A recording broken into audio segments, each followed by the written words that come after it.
Hello, good morning everyone. Thank you for joining us for our Nature Connection Day, part of our Homestead series for kids. Today I have Bill Swager. He is going to show us what's happening in our bird boxes here. Some of you, if you were a farm camper last year, made a bluebird box, and I hope you got it up and are keeping an eye on it. But we're gonna look in and see what's happening in our bird boxes here on the farm. What we're standing in front of here are two typical bird boxes that we have at Stratford. Two different designs, but do the same thing. It's for cavity nesting birds. And these we have paired up, and the hope is that one will be occupied by a tree swallow and the other one occupied by a bluebird. And that's exactly what's happened here just recently. So this box has tree swallows, they're chicks, they're 5 chicks. This one has bluebirds and there's still eggs. The eggs will probably hatch within a few days because it's been about a week and a half since I noticed that the eggs were in there. I monitor these boxes once a week, and monitor them all the ones in this area of the farm.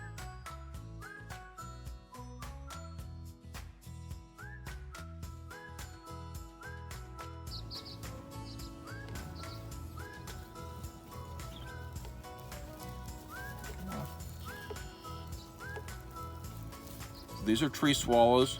This is a typical tree swallow nest. It's made out of grasses, and at the end they put feathers in them, either feathers that they find in the vicinity, like in the chicken yard, or they pull them out of their own body and kind of line the nest there. Now they're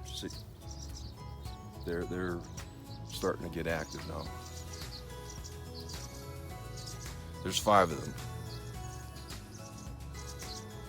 And I know that because last week they were just born, just hatched, and I took them out one at a time, put them in the palm of my hand, observed them, made sure there were no problems with anything, and that they were all healthy, and put them back in.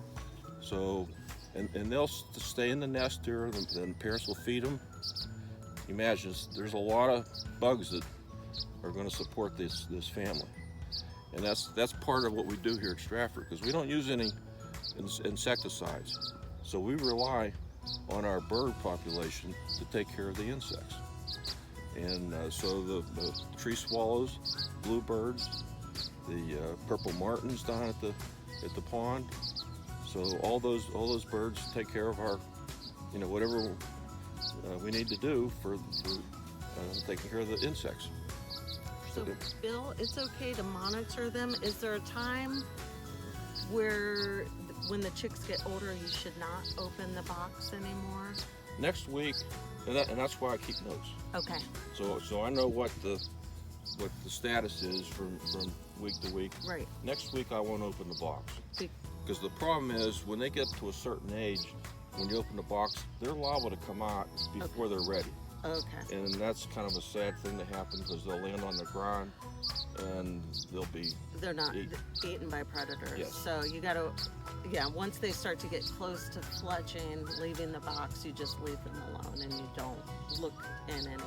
Right. Okay, that's good advice. And sometimes I'll just reach in and just pat them, see if they're still there. Right.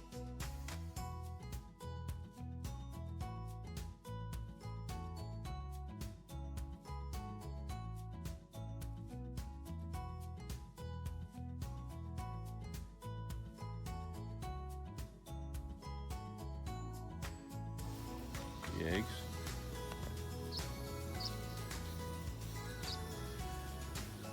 And this is a typical bluebird nest similar to the tree swallow nest, but it's made out of grasses. And sometimes if in my backyard it's near a pine tree, and they'll use pine needles. But there's no pine trees here, so it's grasses. Bluebirds are very good housekeepers. When the chicks fledge, the nest will be pristine. There's no poop, no nothing there. Whereas the tree swallows, very messy. Their nest will be just kind of disgusting with poop, and but bluebirds are very meticulous. One of the reasons that I monitor these boxes is that when the chicks fledge, I take the nest out and throw it away. And the bluebirds will nest as many as 3 times in the summer. So that means they need to build a new nest. That gets them in the family way, and they have another brood. Tree swallows may nest twice. Not all the time, but sometimes they'll nest twice. So it's important when the chicks fledge to remove the nest and let them, if they want to do it again, then they can do it.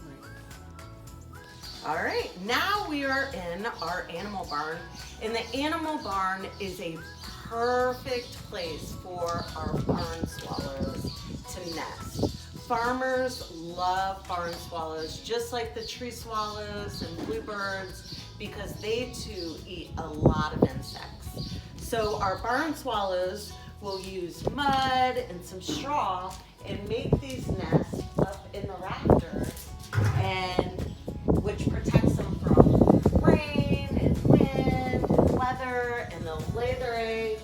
And when the babies hatch, the parents fly in and out, bringing them insects to eat all day long.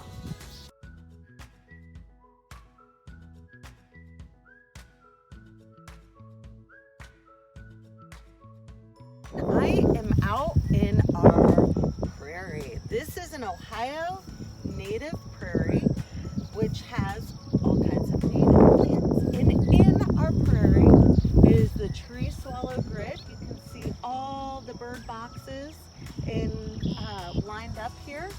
That's the tree swallow grid. And then over by the pond, we have purple martin forest. And the purple martins are really neat because wherever they're born is where they come back to raise their family. So we need to keep expanding our purple martin colony because more keep coming back. But I want to tell you what is so amazing about Stratford's bird conservation program is this is a way people can help nature and be a part of nature. Some of the reasons some of our native bird populations have gone down is because of loss of habitat. And then way back a long time ago, we used to use a chemical called DDT on agriculture fields that would hurt the shells of the birds, so the babies couldn't develop all the way and they would crack. But what happened, people learned about what was going on, they found why it was happening, and they created change. So they stopped using that chemical, and we started building boxes for homes for birds, and now our native bird population is up. So people are very powerful, and sometimes negative ways, but also in very positive ways. So the more you learn and the more you understand, the more you can help all of nature to live. So thank you for joining us on our Nature Connection.